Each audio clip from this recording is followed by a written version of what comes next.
Estamos na Estrada de Ferro do Amapá. São quase 200 quilômetros, ligando Serra do Navio a Santana. Os primeiros dormentes foram sentados em 1954, ou seja, há 68 anos. Vamos voltar no tempo? 11 anos antes da construção, o Departamento Nacional de Produção Mineral já havia encontrado manganês na região. Isso motivou o então interventor do território, Janari Nunes, a incentivar a pesquisa. Para ele, a mineração seria a base da economia e do desenvolvimento do território, ao invés da pesca e dos produtos tradicionais de extração, como a borracha ou a castanha. Em 1945, ele ofereceu um prêmio em dinheiro para quem fornecesse informações que levassem à identificação de depósitos de minério de ferro. Um comerciante ribeirinho levou pessoalmente ao interventor algumas pedras escuras e pesadas, que usara como lastro para o seu barco, em busca da recompensa prometida. O material foi analisado na sede do DNPM, no Rio de Janeiro, que constatou tratar-se de manganês de teor elevado. Por isso a construção desta linha férrea, para transportar o minério até o porto de Santana. Estes vagões transportaram entre 1957 e 1997 34 milhões de toneladas para os mercados da América do Norte, Europa e o próprio consumo interno no Brasil. Em 1997, a exploração do manganês foi encerrada e esses trilhos passaram a transportar apenas cromita e passageiros. Em 2006, a MMX Mineração assume a concessão da Estrada de Ferro do Amapá e paga pouco mais de R$800 mil ao governo e garantiu mais quase R$8 milhões em 2 anos. O valor total da operação ultrapassava os R$150 milhões. Um bom negócio, mas mais uma vez não deu muito certo. A MMX foi vendida para a Anglo American. A Anglo, por sua vez, conseguiu afundar o, entre aspas, ponto final da estrada de ferro, com a queda do porto de embarque e desembarque de minério.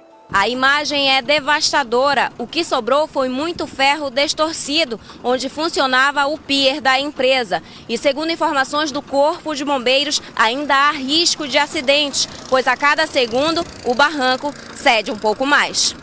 O Corpo de Bombeiros continua com as buscas pelas 6 pessoas desaparecidas. Os nomes ainda não foram divulgados. De acordo com o Major Roberto Neri, do Corpo de Bombeiros, a falta de visibilidade dificulta os trabalhos. A empresa Angloferros pediu o auxílio de uma balsa com um guindaste para retirar os ferros retorcidos que estão submersos. Pela manhã nós retomamos o processo de busca superficial e acrescentamos os nossos mergulhadores. Nós estamos desde o início da manhã com 7 mergulhadores de resgate atuando nesta ocorrência. Só frisar que a atividade de resgate por si só, de mergulhador de resgate, já é uma atividade perigosa. Então aqui na situação ela é agravada.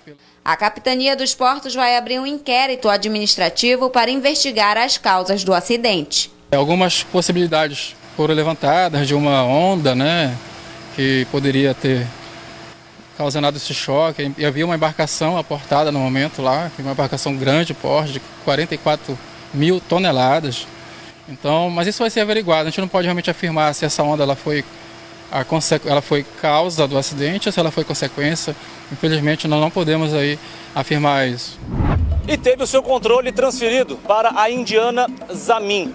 Em 2015, o governo do estado suspende todos os contratos e reassume a Estrada de Ferro do Amapá, já sucateada. De lá para cá, o abandono e a falta de prevenção levaram a furtos, roubos e depredação na linha de ferro, provocando prejuízos ao estado amapaense. Na área urbana, onde o asfalto cruza com a linha férrea, o asfalto já cobre os trilhos e as casas estão cada vez mais próximas, o que indica que uma reativação da estrada de ferro será mais difícil ainda, pois envolverá desapropriações. Já fora da cidade, são quase 380 vagões espalhados entre Santana, Porto Grande, Cupixi e Pedra Branca do Amapari. Somente nas dependências da empresa, que atualmente ocupa o espaço das antigas empresas, é de se perder a conta, a quantidade de vagões e até uma locomotiva. Mas nem sempre foi assim. O seu Antônio, saudoso, relembra boas histórias. Foi bom demais, tá? Foi bom demais mesmo. Fui funcionário dela durante 30 anos e 10 meses. Criei meus filhos aqui. Você já pensou em um operário? Ter médico 24 horas para ele, para a esposa, para os filhos. É uma escola de primeiro mundo. Em Santana, os vagões estão deteriorados. Poltronas, tetos e outros componentes da estrutura, que já transportou riqueza, estão esbanjando abandono. Nem mesmo os trilhos são poupados. Os furtos são constantes.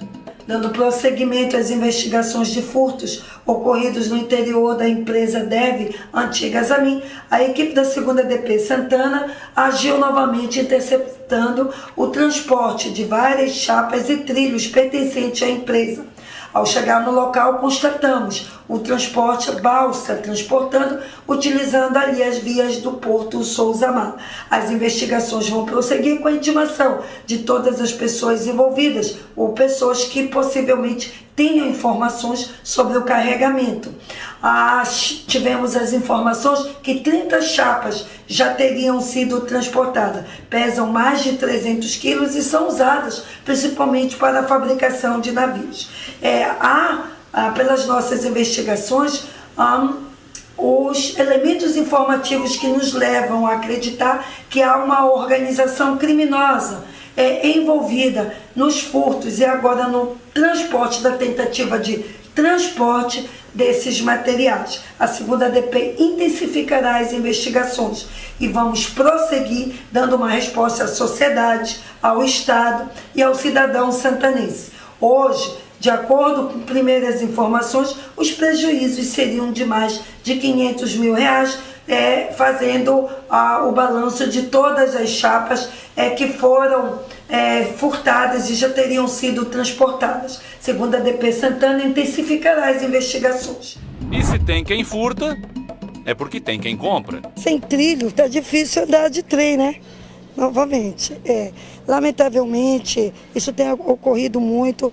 A via ferroviária está realmente sendo há muito tempo alvo de furto principalmente dos trilhos, né? Impedindo assim que a via ferroviária continue. Nós tivemos as informações, fizemos a investigação, a equipe trabalhou o dia inteiro ontem nessa situação e logramos êxito em identificar o receptador. Receptador empresário, tem atividade comercial e quando nós chegamos no local ele estava realmente utilizando maçaricos e cortando os trilhos. Entendemos que esse corte era para transformar, modificar os trilhos em outros objetos, principalmente um objeto chamado martelo, que daquela forma que você está vendo ali, utilizado muito em garimpo. Fizemos a apreensão do objeto, realmente se aproxima de 5 toneladas, ele foi preso em flagrante, lavrado todo o procedimento e apresentado à justiça. Agora, delegado, ele chegou a relatar como esse material chegou até ele, quem teria feito o furto, a forma que eles teriam transportado esse material, que a gente percebe que é muito pesado. Sim, muito pesado, por isso que dá essa quantidade. É típico do receptador não informar para a polícia a pessoa que cometeu o crime anterior, nesse caso, furto. Ele não quis colaborar com a polícia, não quis passar o nome da pessoa que fez o carregamento, a entrega, a remessa para eles. A única coisa que ele chegou a nos informar que seria realmente do quilômetro 58, trilhos do quilômetro 58 e do quilômetro 40, já cidade de Macapá. Não contribuiu com as investigações, demonstrando assumir sozinho, preferindo assumir sozinho essa questão do crime. No caso, eu tipifiquei o flagrante dele na receptação qualificada, que seria o receptador na atividade comercial e industrial, adquiriu e utilizou os objetos. Lamentavelmente, a receptação qualificada tem crescido no município de Santana.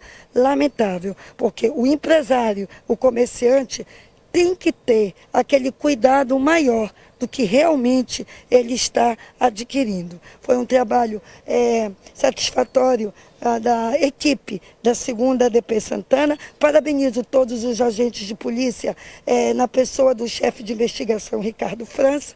Demos uma resposta à sociedade e a nova direção da antiga empresa Zamin, hoje deve.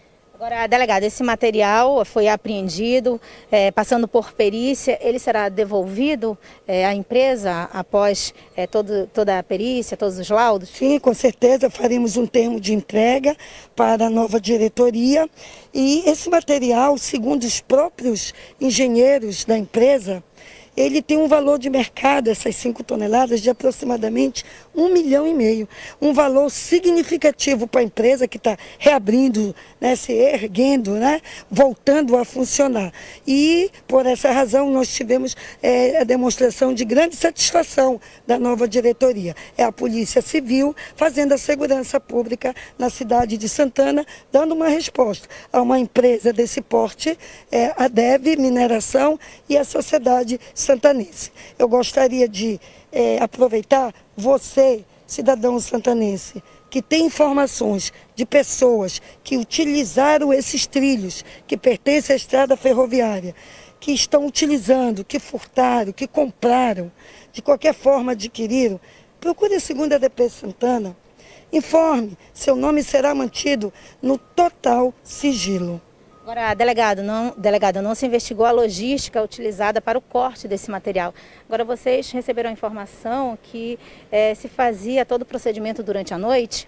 Isso, inclusive a própria entrega.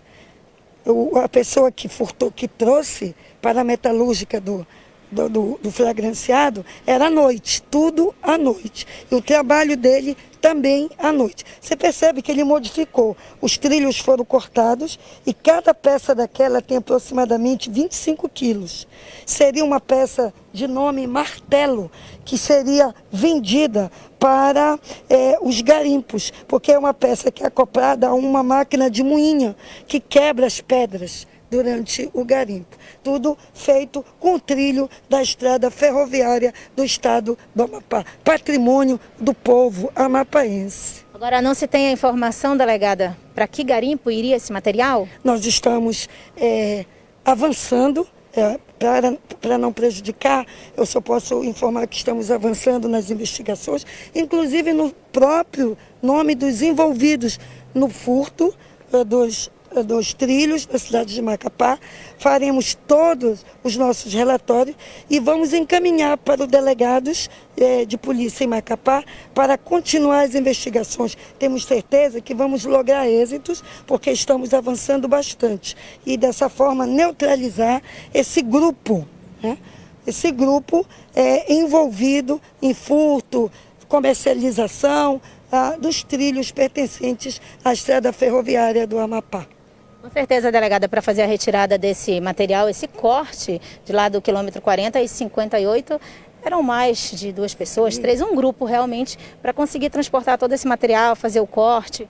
Segundo os peritos, para você tirar um trilho desse, né, que tem vários grampos, você leva muito tempo. Por isso as informações que era tudo à noite.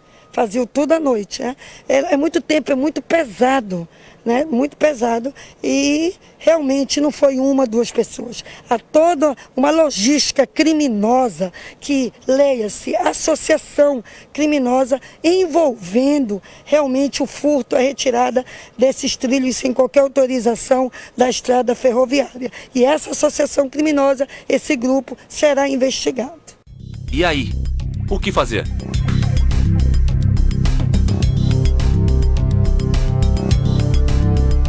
Se quisermos olhar para o futuro, temos que aprender com os erros do passado e do presente.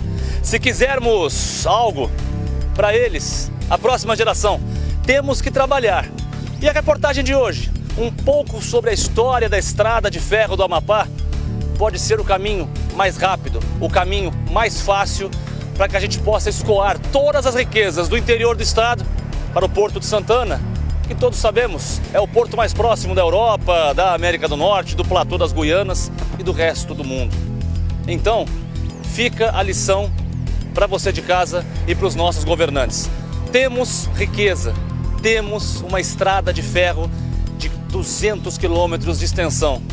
O que temos que fazer agora?